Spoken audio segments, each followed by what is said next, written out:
The story I never thought I would draw a line so sharp, so permanent, that even my partner would hesitate before crossing it. Yet the day I forbade his sister from stepping foot inside our apartment, I knew something had shifted not only in our relationship, but in me. It all began with whispers, half-truths, and a creeping unease that settled in my chest like smoke. His sister, Claire, had always carried herself with a strange mix of charm and entitlement. The first time she entered our apartment, she didn't ask where to leave her shoes, she simply kicked them off, dropped her bag onto the couch, and opened the fridge as if it were her own. I brushed it off as her personality. Families are complicated, I told myself, but soon her presence became constant, suffocating, invasive. I started noticing the little things. How she lingered too long in our bedroom doorway. How she used my perfume without asking.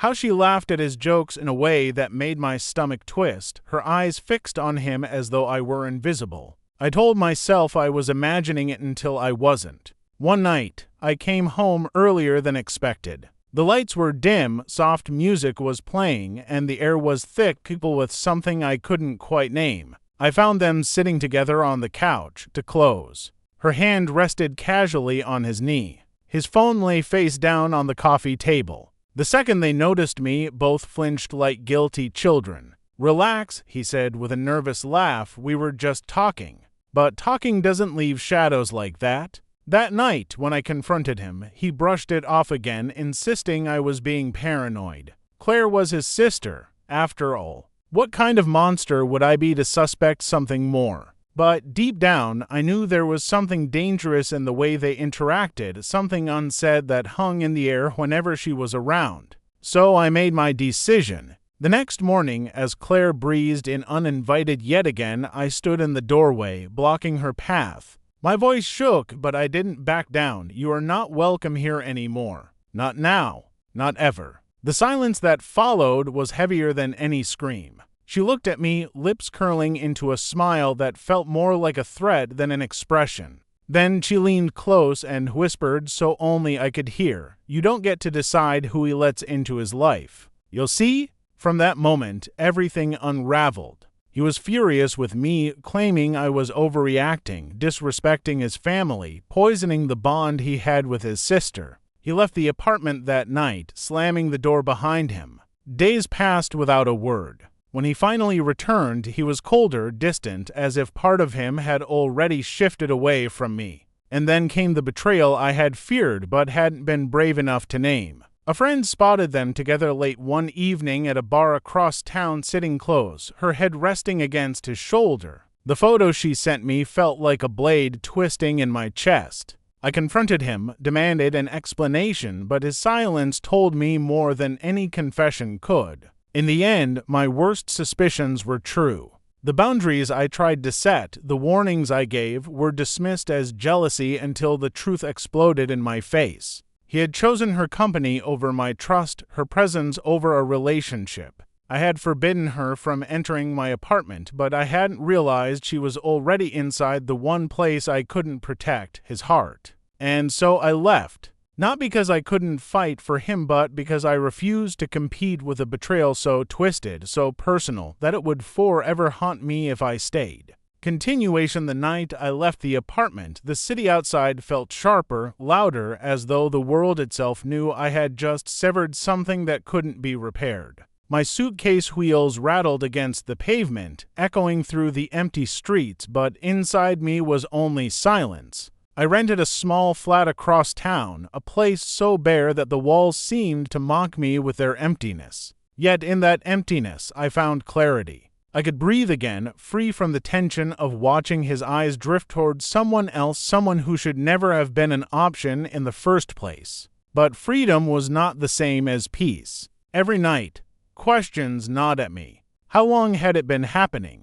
Did it begin with those small touches and stolen glances, or had I blinded myself to something deeper all along? Worse yet, had he ever truly loved me, or was I just a placeholder, an obstacle between him and the person had been too ashamed to admit he wanted? The betrayal became a riddle I couldn't stop solving, even when I knew the answer was already carved into my chest. One evening, weeks later, there came a knock at my door. When I opened it, he stood there, his face pale, his eyes heavy with sleeplessness. For a moment, I thought I saw guilt, but then his lips curved into the same disarming smile that had once been my weakness. "We need to talk," he said, stepping inside before I could even decide whether I wanted him to. The air between us was charged, electric. I crossed my arms, unwilling to let him see the tremor in my hands. "Talk," I said flatly. He began with excuses, claims that what I saw was misunderstood, that his sister had always been overly affectionate, that nothing physical had ever happened. But lies have a certain smell, and his words reeked of them. I watched his mouth move, but all I heard was the sound of trust crumbling.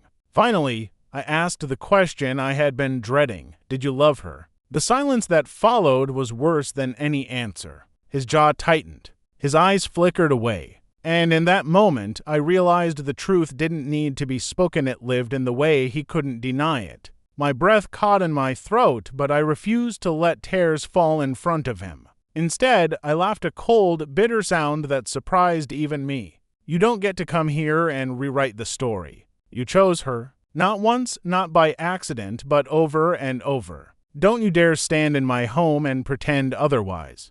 His face hardened, and for the first time, I saw anger replace guilt. "You pushed her out? You made it impossible. Do you realize what you did? You created this wall, and now you're blaming me for climbing over it." I froze, stunned at the audacity. He had turned his betrayal into my crime. "Get out?" I whispered, my voice shaking. "Get out before I throw every memory of you out with the trash." And this time, he left. But the story didn't end there. 2 nights later, I received a message from an unknown number, just 4 words that made my stomach twist into knots. "You'll never escape us." I knew immediately who had sent it. Claire. She wanted me to know that even though I had walked away, the shadow of their betrayal would follow me. She wanted me to feel hunted, powerless, small. But she underestimated me. If they thought I would crumble, they were wrong. I began keeping notes, collecting evidence, photos, messages, timelines. Not for revenge, not at first, but to convince myself that I hadn't imagined the entire nightmare. Yet the more I uncovered, the darker the truth became. There were hotel bookings in his name, overlapping with nights he had claimed to work late. Receipts for gifts I had never received. And most chilling of all, a photograph tucked into the bottom of my old drawer. Claire wearing the necklace he had once given me for my birthday. It wasn't just betrayal anymore. It was erasure. Piece by piece, she had taken my place in his life, as though I were nothing but a draft they had decided to rewrite. The realization burned me alive. But from those ashes, something harder, colder began to grow. I wasn't going to beg for closure. I wasn't going to fight for a love that had already died. Instead, I would tell the story, the whole story. Their lies, their cruelty, their betrayal. Because betrayal only wins if it's hidden. And I would make sure theirs was carved into the open air for the world to see.